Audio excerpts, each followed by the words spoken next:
నేను రవాణా శాఖ మంత్రిని. తెలంగాణలో ఆటో కార్మికులు సమ్మెకు పిలిపించారు. నేను ఎందుకంటే హైదరాబాద్లో లేను అవునా కాబట్టి నేను ఆ సంఘాలకు నేరుగా వ్యక్తిగతంగా విజ్ఞప్తి చేస్తున్నట్టే భావించండి. నేను రవాణా శాఖ మంత్రిగా ఆర్టీసీ కార్మికులకు కూడా ఇష్యూ వస్తే నేను వాళ్ళకి చెప్పినా పరిష్కారం చేస్తా అని చెప్పినాం. పరిష్కారం చేసినాం. ఇవాళ ఆర్టీసీకి సంబంధించి గుర్తింపు ఎన్నికలు విలీన ప్రక్రియ అంతా కూడా వాళ్ళ మిగతా అంశాలన్నీ పరిష్కారం అవుతాయి. ఆటో కార్మికులకు సంబంధించి కూడా వాళ్ళు న్యాయమైన కోరికలు కోరుతారు. 2012 నుంచి మీటర్ ఛార్జీలు పెంచలేదని. తప్పకుండా దానికి ఒక కమిటీ వేసి ఆ ఆటో ఛార్జీలు పెంచడానికి సంబంధించినటువంటి కమిటీ నివేదికకు అనుగుణంగా మీ ప్రతినిధులు వెళ్లి వాళ్ళను కలిసి మీ యొక్క ఏవైతే అంశాలు ఉన్నాయో డీజిల్ రేటు పెరిగినా వాహనం రేటు పెరిగినా అటువంటి అన్ని అంశాలను వివరించండి. లేబర్ శాఖ అదేవిధంగా రెవెన్యూ శాఖకు సంబంధించినటువంటి వాళ్ళతో అందరితో కలిపి ఒక కమిటీ వేస్తాం. తొందరలోనే ఆ కమిటీ వేసి ఆ యొక్క 2012 తర్వాత పెరిగినటువంటి ఛార్జీలను పెంచుతాం ఎంత అనేటువంటిది మనం సమిష్టిగా నిర్ణయం చేద్దామనే మాట మనం చేస్తాం.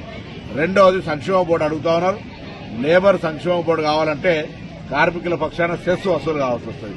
దానికి కూడా నేను అన్ని సంఘాలను కోరినా సంక్షేమ బోర్డు వేయడానికి కూడా కేబినెట్ అనుమతి ఇచ్చింది. దానికి సంబంధించిన విధి విధానాలు చేసుకోవడమే కాబట్టి ఆ సంక్షేమ బోర్డు కూడా వేస్తామనేటువంటి మాట నేను ఈ సందర్భంగా కోరుతాను. ఇది కాక ఆటో కార్మికుల సంక్షేమం దృష్టిలో పెట్టుకుని వాళ్ళ దగ్గర అంత ఆర్థికంగా ఉండదని హైదరాబాద్ లో 1,50,000 రూపాయలతోటి ఎలక్ట్రిసిటీ ఆటోలు కొనుక్కోవడానికి కానీ లేదా ఈవీ ఆటోలుగా రెట్రోఫిట్మెంట్ అంటే పెట్రోల్ డీజిల్ ఆటోలు లేకుండా ఉండడం కొరకు వాటిని ఈ విధంగా మారుస్తా ఉన్నాం.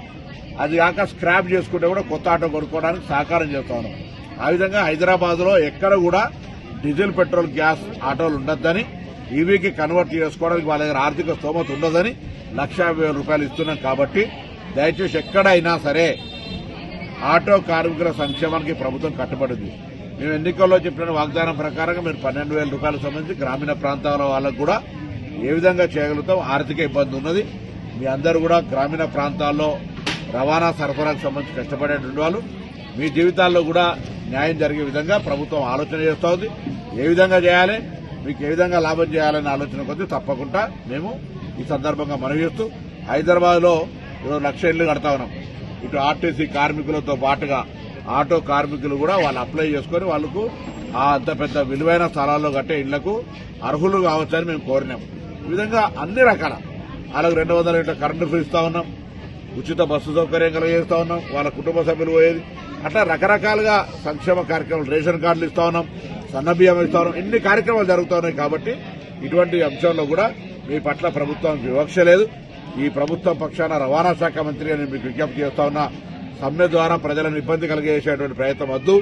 మీరు తప్పకుండా మీకు కావలసినటువంటి రెట్రోఫిట్ ఏదైతే ఎలక్ట్రికల్ ఆటోలు చేయడానికో 1,50,000 ప్రతి ఆటోకు మా ప్రభుత్వం సహకారం చేస్తా ఉంది.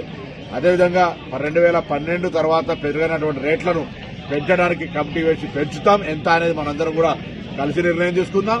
దాంతో పాటుగా సంక్షేమ బోర్డు కూడా ఏర్పాటు చేస్తాం. దానికి కూడా విధి విధానాలు నిర్ణయం చేసుకుందాం అనే మాట ఈ సందర్భంగా నేను హైదరాబాద్ లేని ఇక్కడి నుంచే మీ అందరికీ విజ్ఞాపన చేస్తా ఉన్నా. దయచేసి సమ్మె అనేటువంటిది సమస్యకు పరిష్కారం కాదు. ప్రభుత్వం సానుకూలంగా ఉంది. నా మాటను విజ్ఞప్తి తీసుకొని అధికారికంగా ఇట్లా పూర్తిగా డైరెక్ట్ గా నేను రికార్డులో చెప్తా ఉన్నా. కాబట్టి నాది ఇదే విజ్ఞాపనగా తీసుకొని సమ్మెను నివారించమని ఈ సందర్భంగా కోరుతా ఉన్నా.